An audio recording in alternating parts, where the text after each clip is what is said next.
Welcome to Still Growing in Grace, a program dedicated to inspiring joy, giving hope, and delighting in grace. I'm Mike Zenker, and I'll be sharing with you a message of hope that will expand your understanding of God's love and amazing grace. God already deeply loves you, totally accepts you, and really, really likes you. Growing in Grace Ministries Canada and Hope Fellowship, your community church, invite you to enjoy today's program as we dig deeper into what it means to be still growing in grace. Well, good morning, everyone. Happy Wednesday to you all. Welcome to Still Growing in Grace. This is a semi-weekly program that kind of goes over the reality that if you're growing in grace, you're not going to arrive anywhere. We're all growing. We're still growing. And I think that's really important. I know there are different times in our lives where we think we've arrived at a certain topic. I now get this. And years later, we suddenly realize, there's more. There's a lot more. Well, that's what this is all about.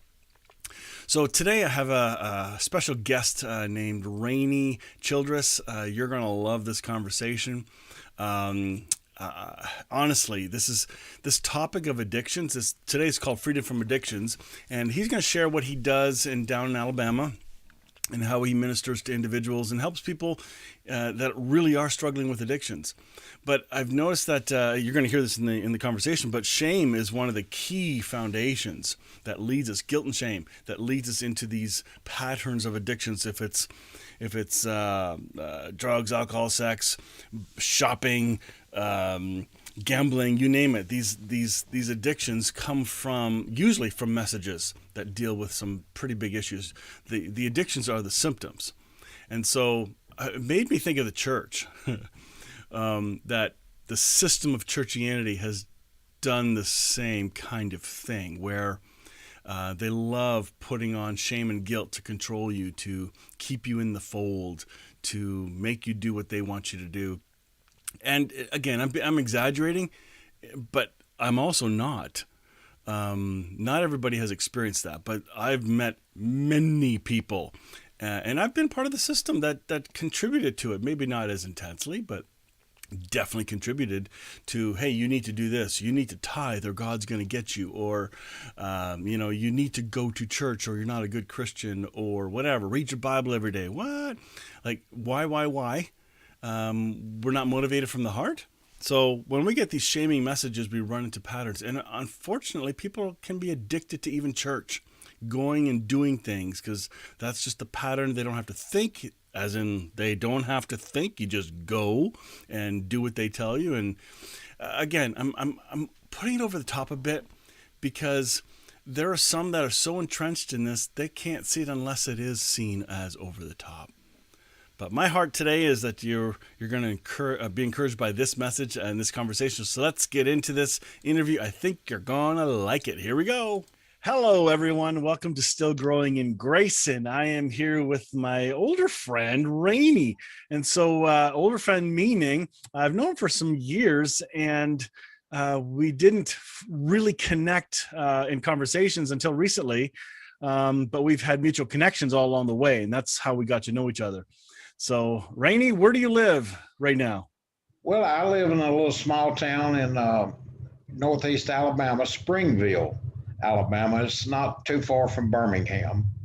People ever tell you talk funny? Well, actually Alabama, through my ministry and things, and I have some affiliates over in Africa, and they all know that Alabama is the capital of the world, and that everybody else talks funny. That's awesome. I love it. Very cool. Well, Rannie, the reason I brought you on, I want to introduce you to the Canadian audience and some others that listen too. But you do something pretty cool in the way of recovery ministry. Is that correct? What? Give me a quick update on that, and then I want to talk about your spiritual journey if we get around to all that stuff. I want to be careful of your time too. Well, I worked for over 30 years as a substance abuse counselor. Of course, starting out as just a ground level certified counselor, and I ended up as a clinical director of several programs before I retired out due to some health problems at the time. But I still serve as the chaplain at the biggest men's treatment center in Alabama. It's called Rapha, like from the Old Testament. Yeah. Healing for the hurting is kind of like the motto. That's cool. But I still serve there, and I have a ministry. It's called Grace Ministries at Rapha. But we've also added on a title now since we reach out internationally. We call ourselves also known as Trinitarian Grace International. And we have a Trinitarian view of recovery. What does that mean? Well, that mean you do the sign of the cross for people as you pray for them, or what? Yeah, we dunk them in the water and hold them until they beg me to let them go. But I mean, it's either get straight. That's real recovery. I'll drown you. But that's kind of like the religion stuff, right? If you don't love me, I'll kill you. My goodness, yeah. Ooh. Right. But we have I've changed my view of treatment and recovery over the years because I'm myself as a quote recovering person, and of course our motto is we're all recovering from something. And the thing is, it's like I agree with Steve McVeigh about this. One problem I think addicts and alcoholics and other people with other hang-ups, we try too hard. We try too hard to do it, and we end up trying to do it ourselves. Where I say now, let's relax and get Christ involved in it. But do you think that's because people are embarrassed and want to control how people perceive them, and shame is preventing them from reaching out for help? Do you think that's part of it? Oh, absolutely. I've taught for years, and I believe it to be so, that all people that's got serious issues, especially with substance abuse, they're shame-based. That's what their base is built on, shame. And that change has to stop and be Jesus Christ is the foundation.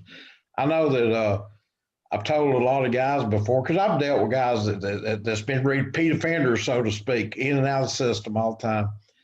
And I've told them, I said, what I see is you guys, you get the house cleaned up, you gain a little weight, you get to healthy, you get back feeling good, and you go out.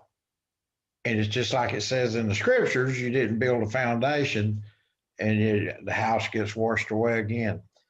And if you build a good solid foundation, the house can get blown down. Because, I worked years ago, being a former inmate myself many years ago. Really? I had to help clean up after some tornadoes here. And I noticed one thing out across the field, when the houses were all blown away, you could still see the foundation sitting everywhere. And I've used that analogy with recovering people. Your foundation may still be there after you get blown away by these little trials and troubles we're going to face in life. But if you still got that foundation, you can always rebuild on it. And anyway, that's just that's part of our philosophy. But we believe that that Christ is in everyone, whether you know it or not. He's there, and that God's not mad at you. I had a guy, he wrote a little article for the program that I used to work with, Rafa. They were getting people to write little blurbs about what they got out of the program, and one of them ended up writing about the chapel instead of writing about the treatment. He said, guys kept trying to get me to go to the chapel service on Sundays, and it's in a little rustic chapel. They said, I ain't kidding about all that old religion, so I didn't want to go. And he said, they kept saying, well, look, man, they give you cookies and candy and coffee, and you can come out there. And he said, so I went. And he said, I sat way in the back, and he says, and this kind of guy got up, and they said, well, he's the preacher. And he said, I started thinking, he don't look like a preacher. And he said, the first thing he said was, hey, guys, the first thing I want to let all of you know and your families is God's not mad at you. And he said, it's funny. That's the first time in my life I had ever heard anyone tell me that God's not mad at me. He said, and then the guy's wife got up and said a prayer. He said, she seemed like a real Christian. And he said, then he got back up. and started preaching. And he started talking about how that he didn't do altar calls because he didn't have God hid behind the podium, and that Jesus is right there, and all you had to do is just think it, and there you go, and start a relationship and participate. You know how And many he said, churches you get kicked out of for saying that? yeah, I know. And that's why I'm the boss. And I told the guy, and I did say that. I said, listen, I don't want to ever get into church bashing or all that. Right. All I'm saying is, if you go to a chapel service, any gathering that you go to, I told him, I said, when you finish this program, you go back to your home, because a lot of them are from other towns, other states even. I said, try to get connected with somebody to keep your spirit, to remain spiritually fit. I said, but if you go there and you feel worse when you leave than you did when you got there, run and don't Forrest, run, Forrest. I said, because you should be. I said, if it's of God, Father, Son, Spirit, it'll be uplifting. It'll be encouraging. It'll be about how good you are and how loved you are. It's not about how bad you are, how you're going to be roasted like a Winnie if you don't do certain things, And I says, just make sure that they're uplifting you. I says, and that's the main thing. And I said, all the rest of it can be worked out. I said, but don't buy into I said, look, a lot of us, we've been our whole life worried about what God was going to do to us, about all that sin. Do you realize that most of those individuals already had a concept that God is good, but they're really confused because they hear from the church that God's mad. And so they're wondering, well, I must be wrong because I don't have all that background, right? So yes. I think truth has already been put into each of us. So when that guy heard you say God's not mad, he already knew the truth. And yes. Truth is attracted to truth. Light is attracted to light. And so when he spoke it, it was a fusion of truth going, something woke up. So we're speaking to the light that is in others. I absolutely agree with you, Mike, that all you're doing is it's kind of like, if you've ever done it, if you ever went camping or anything outdoors, and you'll start a little fire, and you got to blow on it. A little I've watched Survivor. I know how it works. Yeah, right. Well, I've actually done it. And you blow it, and the fire starts flaming. That's the same thing. I think we're just kind of blowing, and the fire flames up. Even the darkness cannot survive in light. And like I said, I'm a former inmate, and so I was in that setting many years ago, and I was around. I lived a life of darkness for a long time, but even though I didn't realize it, but I was around some fellows that would be considered by society as evil. I mean, quote, serial killers, all that. And I'd been around, and I watched them I learned my years of incarceration. It was a good training ground for me, and like a graduate school, so to speak, because I watched some of those. But guys. You don't recommend that for everybody as a pattern. No, I don't recommend that school for everybody. Please don't do that. It's not all that much fun, I guarantee you. But they say. But I watched those guys, even the ones with the darkest, quote, hearts, and little streams of light would sneak out of them. Acts of kindness.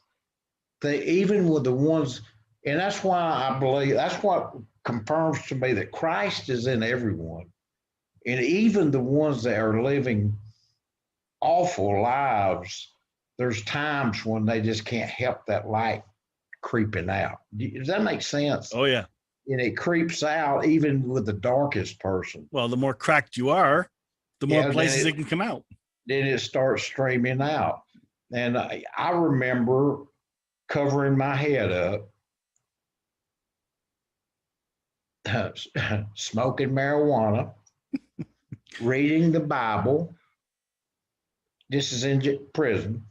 Not wanting anyone to see me doing it, because if they see me reading the Bible, I'd be considered weak, right? because you had folks that run around with a Bible on their arm, were not thought real highly of. They're just doing it for protection or whatever. It's the same way out in public. They're not thought real highly of either. Yeah, Bible thumping. Yeah. But then when they're back in, anyway, same thing. But it finally got to, I wrote a thing. I'll share with you sometime. I wrote a thing about my journey. It's like one page. It's called Paces, and it's about me pacing myself. But I wrote it years later when I was pacing my office as executive director of a program.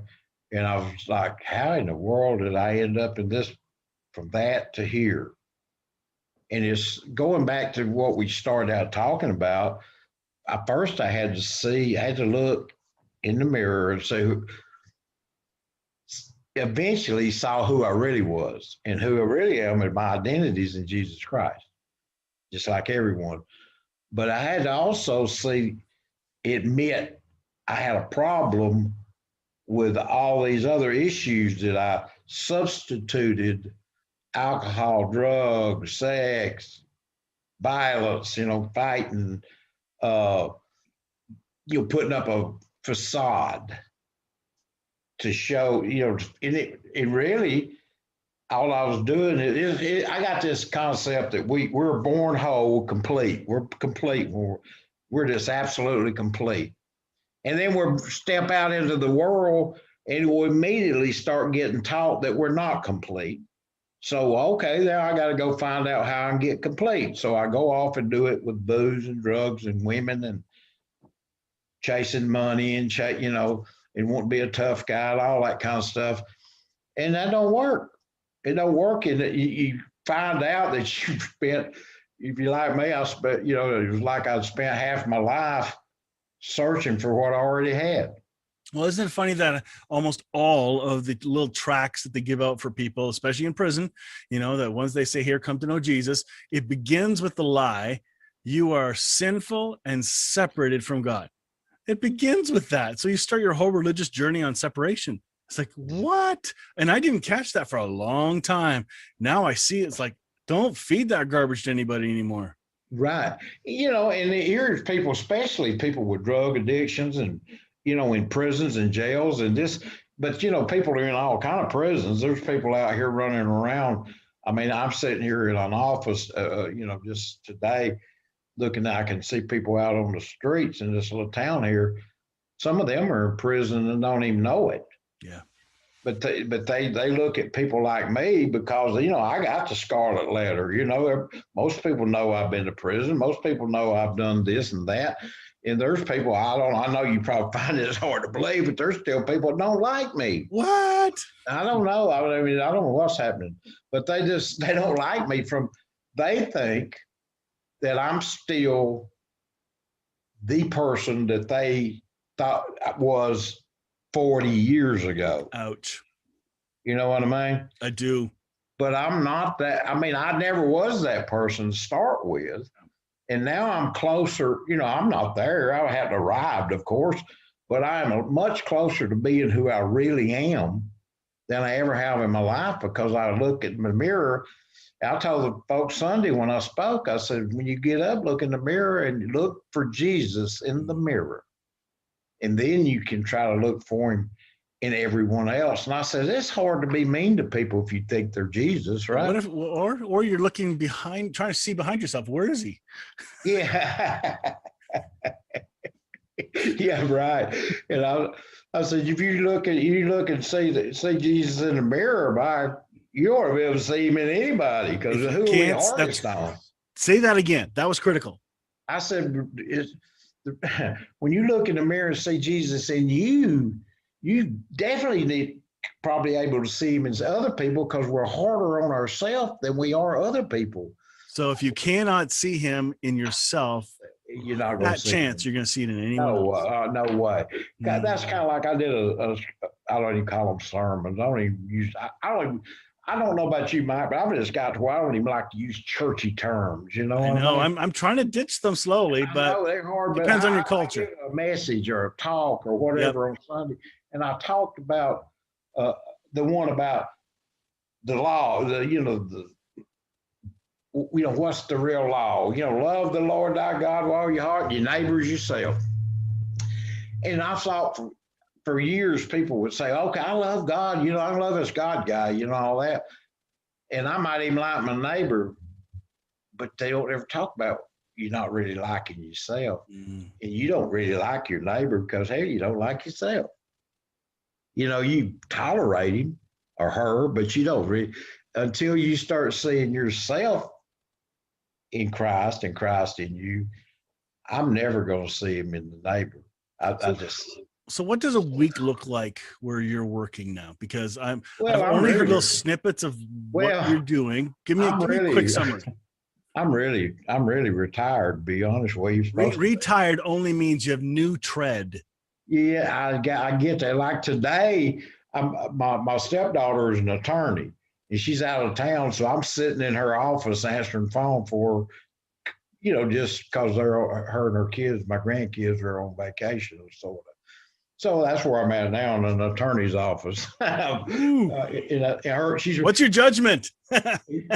Well, hey, and her husband, my son-in-law, is a captain with a local police department. So God's got a sense of humor. Got me, son-in-law's a cop, daughter's a lawyer. My granddaughter, who's 16 now, when she was 5 in kindergarten, they asked her to tell about her family. And she said, Daddy locks them up, Mama gets them out, Papa, that's me, gets them off drugs, and Mama takes them to church. That's hilarious. But now, the COVID, of course, is, backed everything off a little bit. But what I do usually at the treatment center, we have a chapel there we're allowed to use. We have a Wednesday night recovery meeting, Christ Center, the LMA, but now we do it through Zoom and in person. And on Sunday mornings, we have a service with the guys there, and hopefully their families will get where they come back with them to sit in with them. And we do that now through Zoom as well, in person and Zoom. And the Zoom has connected us with people in Africa, all over the United States. Canada. Yeah, Canada. Oh, yeah. Canadians. Canadians. They're not heads, Canadians. Oh, boy. No, but, from Canada and Mexico, we got one of our pastors with our group is in Puerto Rico. And you've met Gary, our friend from Texas, and he's a big part of our ministry. But we try to help those guys as much as we can. We write little morning meditations we send out to. A lot of the meditations I send out through the mail and post on Facebook, I started doing them as a supervisor at the treatment center for the staff because there was a morale problem. And then it just grew from there, and then it started growing. And, now if a lot of people get them. And I was about to stop sending them out one time, and I started getting all these emails. No. We don't always respond to them, but we print them off, put them on the bulletin boards. And, I said, well, okay, who'd have thunk it? I'm sharing some of them in my long-term care homes when I do devotionals. They've been helpful. Well, great. Well, I just started doing it. And I know some days I just, something I do in the mornings, it's like I'll just start, typing. They're fresh every day? I do it 5 days a week. Fresh? I get up, Like in not regurgitate, not copy paste, but you write them? I write them every morning. Oh my goodness. About 4 daylight usually. Oh man. Yeah, that's my day. That's my morning. That's how I do my meditation. I get up, my wife knows where I'm going. I go up, my little office is upstairs over my garage. I go up there and get on the computer, and that's when I do them. That's amazing. Yeah, I've been doing it. I did it, like I said, I was doing it, started out to do it temporary, and it just turned, they're been going about 3 or 4 years now. It's amazing. Yeah. I'm a talker, not a writer, so it's exciting to have some things written. Like I speak better than I write because I'm probably impatient. Well, I love writing. I'm actually working on a book about myself, but I don't know. And they don't really want it to be about myself. I want it to be about the journey. And I like writing short stories. I got some short stories about different things. They're based on true stuff. I got one called The Dreamer Guy, the Jesus Talker Dude, and the ant versus the praying mantis, and it was a true story about. Anyway, it's funny. I'll send them to you. Let you read them. So so far I've heard you do you actually do treatment in the center, but for the gathering times of people that live far away that could check in, you do a weekly Zoom call for those that, and this is private, right? It's not a public open forum. Yeah. It's just, I mean, by invite is what I mean. People get by invite, right? You can request an invite, and we'll invite you to participate in our Wednesday night meeting or the Sunday morning meeting if you want to. Yeah. We don't, in those guys, even the guys at the facility for the chapel service, it's not mandatory. It's not like their classes they have to go through. It's not forced. It's strictly volunteer.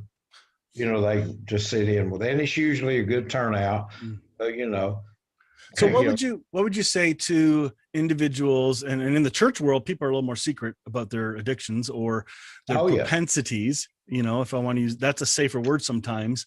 Because usually there's a pain that people are responding to. It's like that meme I sent you today. When I saw that, I went, that's cool.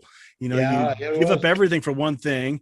That's addiction. And then recovery is you give up one thing for everything. That's exactly right. That was cool. It's true. In the church world, to somebody who is struggling with whatever deflection that they're facing, what would you say to them as an encouragement that there's hope that they can get through this without embarrassing themselves? Yeah. How would you respond to somebody like that, whether it's drugs, alcohol, you name it? You got to find first. Obviously, I don't want to sound religious and say, "Oh, just lay it all on the Lord."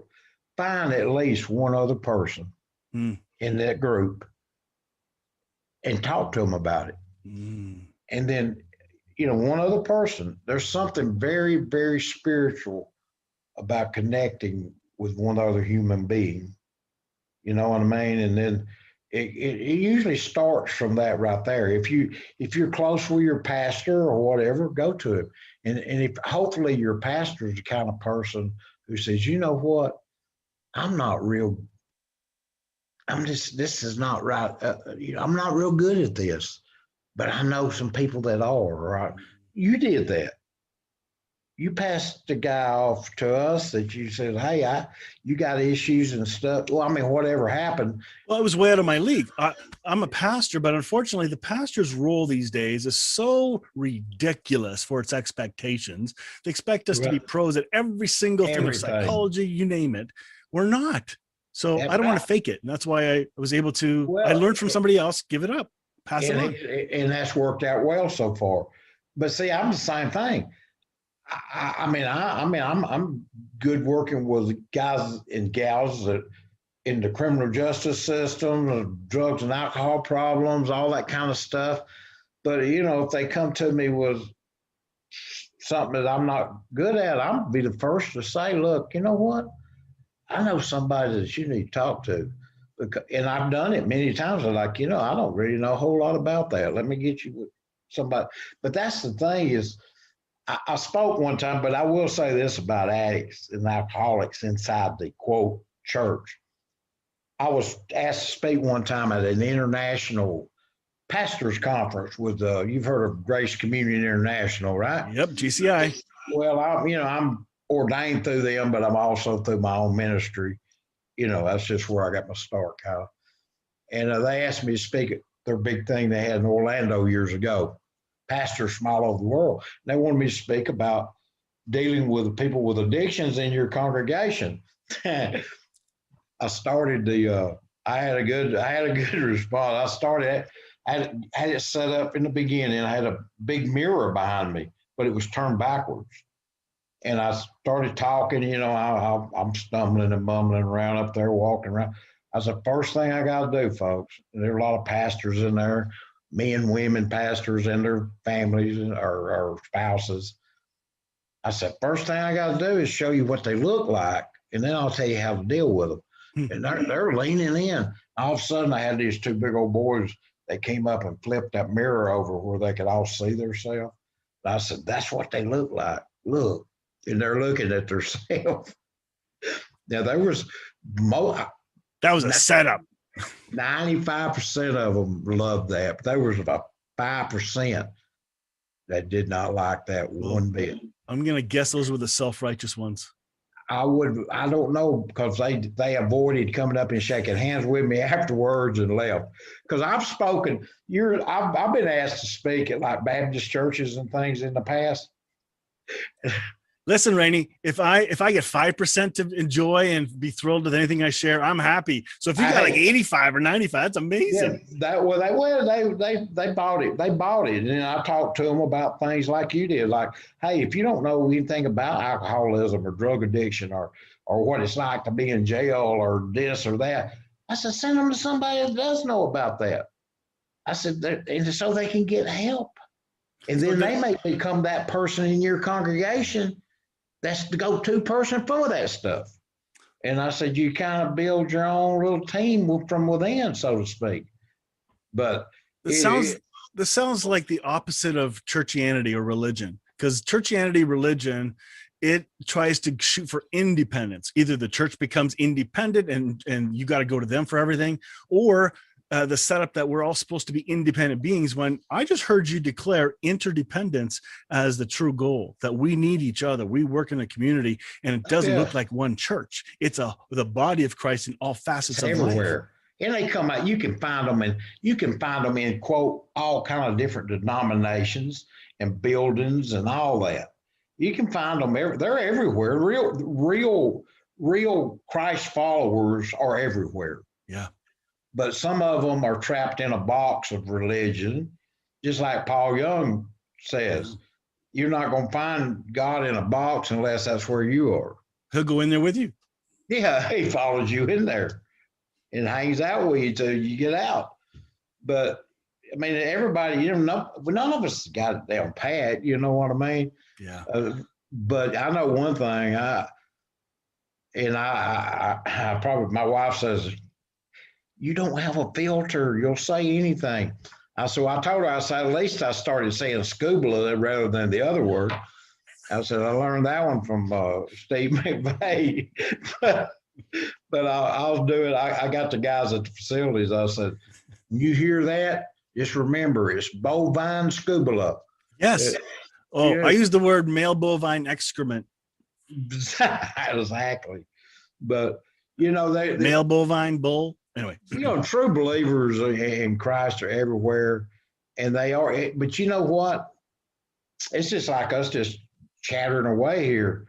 When you have the Spirit of Christ, when you recognize that you have the Spirit of Christ, it just automatically connects. Well, you'll bump into people and it disconnects, and there's no way around it, and that's just the way it is. But we've been told to go search. We've been told in the system to go and make disciples, go find converts. Actually, they misunderstood that. When it says make disciples, people hear go make converts. And that's never been our job, right? Our job is to speak light and see who comes before us in our connections, and it'll connect. The Spirit of light. Well, that's discipleship. Yeah. When they're listening, when I'm listening to somebody and learning from them, I'm being discipled. Correct. And then when I'm doing it and they're gaining from me, I'm doing the discipling. Yeah. That's the way it works. And no one is above the other. I mean, no. People, I said, look, you do not have to be the one that runs their mouth like us to be the one that proclaims Jesus. Your presence in a room proclaims Jesus. Small acts of kindness proclaim Jesus. If you're helping a minute, there's all kind of ways that you proclaim Jesus Christ without being the one that. I think the guys like us, we ended up in positions we're in because we get put up front because God knows that we need to be watched closely. That's good. Because we'll get in trouble otherwise. Well, that's right. We get stuck up in front where everybody. Right, because we get in trouble for what we say all the time, and somebody else will put us in our place to keep us humble. That's right. We get called and critiqued and this and My wife usually says, "You said that." Yeah. Well, the old saying, if you're the torch carrier, yep, you're always under the light. The cool thing is that in that journey, I personally have learned a lot, because the more I see the light of Christ in others, my tone has changed when I'm in the speaking role. I'm not speaking with the dogmatism of I'm right, you're wrong, or vice versa. There's more of a, can we connect our hearts? Can you see this? Can you catch this? Right? There's a very different tone from preachers who are dictating their system and trying to get you to buy in, versus we're sharing the love of Christ. Can you feel it? Can you see it? Right? Yeah, exactly. And that's and kind of around the beginning topic, the kind of work that I do, a lot of is working with people with addictions. Sharing the love of Christ with them works a lot better than penalizing them or talking to them about, what a sorry drug addict they are and all this kind of stuff, rather than pointing out things they already know about themselves. Point out to them who they really are.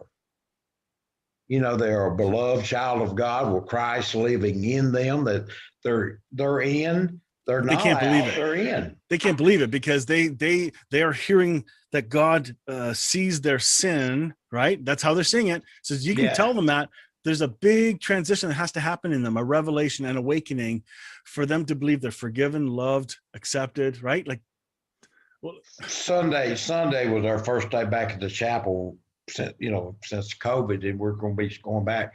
There's a young guy. He's probably 18, 19 years old, and he's dressed, the hat sideways, the whole shebang. And as I was leaving, at the end of the service time, and we were leaving, he come running up to me, and but see, this is the kind of people I deal with. He said, "Hey, man." He said, "I really like the way you, by God, preach." He said, "That's some damn good stuff." That's the way he said it. Love it. And I went, "I appreciate that, man." He says, "Hey," he said, I can listen to you, man. I can listen to you." And why? Why do you think that is? There's an authenticity there, right? Well, I'm being real. I'm not being phony. I'm not being judgmental. I'm sharing that I'm one of you. I'm not above you. Yeah. Well, I got a question about the addictions part, because there's some that are so steeped in shame that they can't reach out for help. Mm. Is there anything to this idea that the addiction, whatever you call it, isn't the issue? It's a symptom of an issue. Can you elaborate on that for me? Because I think this is a big deal. Yeah, it is a big deal. That is true, and that is actually, believe it or not, the Alcoholics Anonymous 12-step program. A lot of people condemn it, but I taught it and participated in it for years.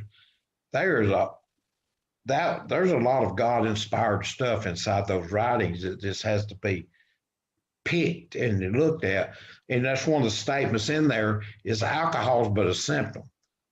So meth is but a symptom. Dope is but a symptom. Sex addiction is a symptom. And what is it a symptom of? It's a symptom of not being spiritually fit or spiritually it even says in this material, why can't we do this? And it says, because it's contingent upon your spiritual condition. Wow.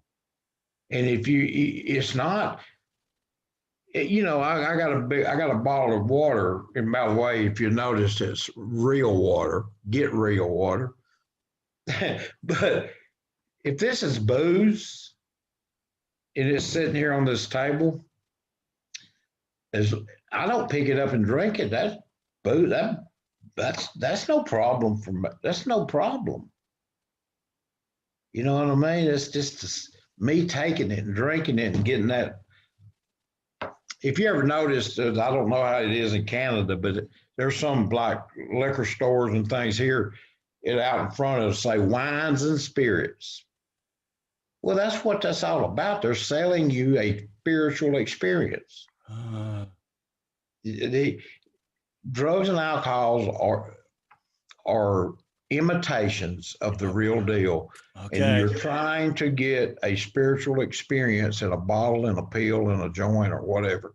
And it works temporarily, but then it's gone and you got to keep doing it and you get sick and all that stuff. Spiritual fulfillment is our wholeness in God, our holiness. Holiness. Yeah. We are holy. Everything's holy. I'm like McVeigh. I don't believe in secular. I don't use that term anymore. There's nothing secular. I agree. Everything's holy. And the symptoms of our problems are shame and guilt and alcohol and drugs and and whatever it is you do. I mean, it could be you might be a wife beater. People don't like to see. I'll talk about issues that a lot of people don't like to talk about. You might be a domestic violence perpetrator or something, but you're an icon at the church, or deacon, or whatever. Yeah. And your wife's ashamed to tell on your sorry butt because she's ashamed too. And there you go, shame feeds shame. Up with shame, and it just gets sicker and sicker and sicker until it just festers up and bad things really happen. But it is, you said something that's true. All of it's based on shame. The stuff is just symptoms flowing from that shame. We get that foundation right, Jesus Christ, right here. You know, I used to teach that you got to get it here, man. You got to get it here, and then you work it down to here. No, it starts out right here, and then it's got to get here, and here's where the problem takes place. We twist it into something that it's not, and that's where the chaos starts. But if this matches up with the real thing that's right here, it'll start a flow back and forth that it's real. And before you dadgum know it, it'll make it to your feet and you'll start walking. It won't just be talking it. That's amazing. I have a buddy named Reg. You would like him. In fact, if you don't even know him already, I think he might even be one of your friends. But Reg grew up in a Pentecostal church. And he was told through his hell story of stuff he went through that he needed to make Jesus center of his life. And he came to a dark, dark spot in his life, and he heard a voice speak to him, but the voice was actually from inside. And the voice was saying, I am the center. You can't make me center. However he worded it. You can't make me nothing. The light is already there. And so instead of people looking for Jesus, did you find Jesus? I didn't know he was lost. You know, like, he's not lost. No. So this whole idea of the center, what the problem is, instead of getting from here to here, the awakening from here to know who we are is boggling and will change every aspect of your life. But there's no rush to it either. Let God take care of that, right? Absolutely. That's right. We're gonna wrap this up. Time's up already. That was okay. I'm just rattling on. That was too fast. I would like to do this again sometime. I'd like to hear your theological journey of stuff that you've wrestled with and what's exciting to you now. What has been life-giving and exciting for you? Because I think the people you speak to get to hear it. The way you started off our conversation today is what grabbed me. Is telling people, anyone, that God is not mad at you. Like, no, I keep forgetting how important that is. Yeah, it is. And, and I try to start every session I have where I'm supposedly giving the message, no matter what the topic is for that day or what I think I'm on, I always try to start out, okay, folks, before we get started, just remember, God's not mad at you. I had a person walk out of my church because I declared God's not disappointed in you, and they literally got up, walked out, and never saw him again. Why would he be? Why? God's not disappointed in you. He may be sitting there going, That's probably not going to work out too good, but That's right. You know what I mean? Whatever this stupid thing you're about to do, he may be thinking, it's not going to work out too good, but I'll be here when you get back. Well, it boils down to the definition of disappointment too, that it literally means failed expectation. And God does not have a failed expectation of you. He knows already who you are, what you're going to become, as in who are you going to be fully formed into. He sees the beginning from the end, and he's walking with us through every single step. So it's beautiful. I love what you're doing there. Well, yeah, and I appreciate what you're doing. I mean, I'm glad we're getting spend a little time together here. Like I said, we've been connected since the morning coffee days with what's McVeigh. Mm-hmm. He and I are communicating a good bit here lately. Nice. But he don't live too. He lives down in Florida. Sorry, dog. But I just like what I do. I enjoy what I do. I think it's a calling. I grew up too in a Southern Pentecostal home. Mm. Of course, I didn't participate. I ran from it. And my mother told me from the age of 5 or 6 that I was going to be a pastor someday. And I was like, when I got older, I was like the middle child who did everything but in trouble. I'll show you. In trouble, jail, prison, everything, fight, beating people up, all kind of stuff. Wow. And she, but this is a true story. I know you got to get off here, but he said, it's kind of like the movie Roots. You remember the movie where Roots and kids, they got presented up? My mother said when I was an infant, she was sick and almost died, and that she presented me to God and said, God, I give this one to you. Now, that's her story, not mine. Years later, when I was incarcerated, she wrote a song. She's one of them Pentecostal lady, but, she's devout in what she believes. She's still alive, by the way, be 95 here soon. Wow. And she said that she was praying. She said, son, God spoke to me. She sent me a letter. And she said, God spoke to me because I'm worried about you, worried about being down in that dangerous place. And he said, don't worry, my daughter. He's my high child. And that's her story, not mine, but that's what she said. And are you suggesting there's more going on behind the scenes than we know? Yeah, no matter what quote religion you claim to be a part of. Yep. Because she said, some of the things she said came to be. I worked years as a counselor, and she kept saying, "You're still going to be a pastor." And I'm like, well, I've got out of prison. I went from a high school dropout. I got a master's degree in counseling. I'm running 10 treatment centers. What more do you want, Mama? Yeah, I was kind of. And she says, yeah, but you're going to be a pastor. And things just started falling into place. The next thing I know, I ended up being ordained as a pastor. Wow. And guess who was there when I gave my first quote sermon? Gonna guess your mama. She was sitting on the back with my older sister. She had Baptist roots or what? Because back row is Baptist. No, that's just because it's close to the kitchen. But she said, I went walking by, I'll never forget it. I gave my whatever you want to call it, my first one officially as a guy with the title. And I went walking, I looked down there, she's sitting there, and she looked at me, and all she said was, see? Yeah, I told you so. Don't argue with your mama. That's awesome. But anyway, there's truth, and Christ is in everywhere. People claim to be Pentecostals, Baptists, Methodists, whatever you claim to be. He works with all people, and he's bringing them along, and everybody is in their different places in their journey. Yep. I call myself multi-tribal because I've been a part of so many, and then I got Jesus tattooed on the chest. Depends on the T-shirt I'm wearing that day. Whatever. Some days I'm a warrior, some days I'm a saint. You know what I mean? That's awesome. Well, it's been a pleasure having this conversation, Rannie, and we'll do this one again. Thank you so much for taking time with me. I will make sure I'll have stuff posted in the description when this is posted about how to get in touch with you and see your stuff. So that'd be great.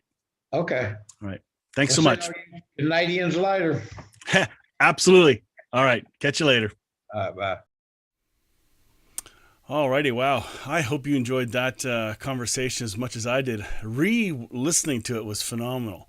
Loved it. And honestly, if you know of individuals that are struggling with some addictions, hey, put them in touch with Rannie. I've got links in the description down below to reach out to him. I know that I've had people come and talk to me about addictions, and I thought I was trained enough to help people. And then I realized, no, this takes time.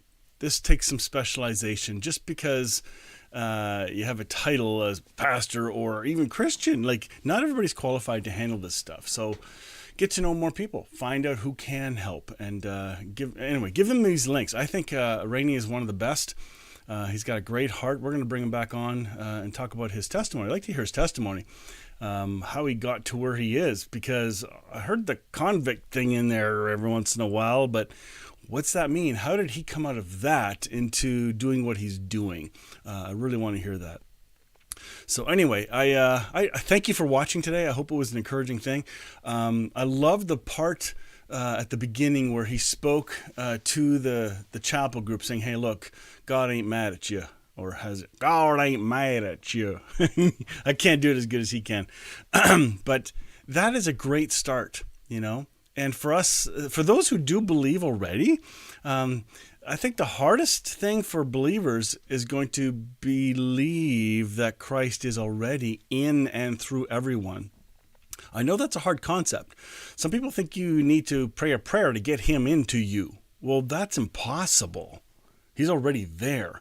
What you're doing is experiencing the awakening, the awareness of Christ in you.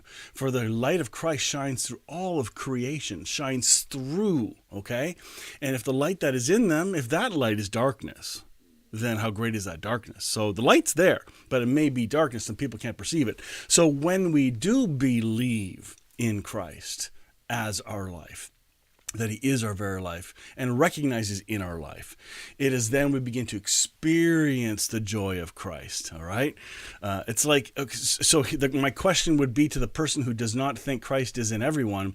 Let me ask a question. Where is a place that Christ is not? Name me one place in all of creation where Christ is not. And I'll tell you it's an impossibility. Because it is Christ who created all things. It is Christ who holds all things together. It's factual, objective, non-negotiable. So in my mind, this is how I see it. So I'm pretty adamant about this now because honestly, we don't have that much power. So let me encourage you to rethink what you've been taught and keep growing. Don't be satisfied with everything you've been spoon-fed. Maybe you need to take a look at the menu, the ingredients, and revisit some of your foundational thinking. And you'll find some of it's great, and then you'll go, wait a minute, how'd that slip in there? That's what's happened all through church history. So enjoy. We'll catch you next week on Still Growing in Grace. I hope you enjoyed this conversation. If you liked it, please click like, comment, and share it, because this stuff has got to get out there. I think it's great news. So anyway, that's all I got. Have a really, really great day. I'll catch y'all later. Bye-bye. Join me next time on Still Growing in Grace for more good news. Enjoy previous episodes by downloading our podcast at growingingrace.ca. You can also visit hopefellowshipycc.com to find our service times and location. If this show has been an encouragement to you, please consider making a donation today at growingingrace.ca and help us keep spreading this good news. Thank you again for tuning in to Still Growing in Grace.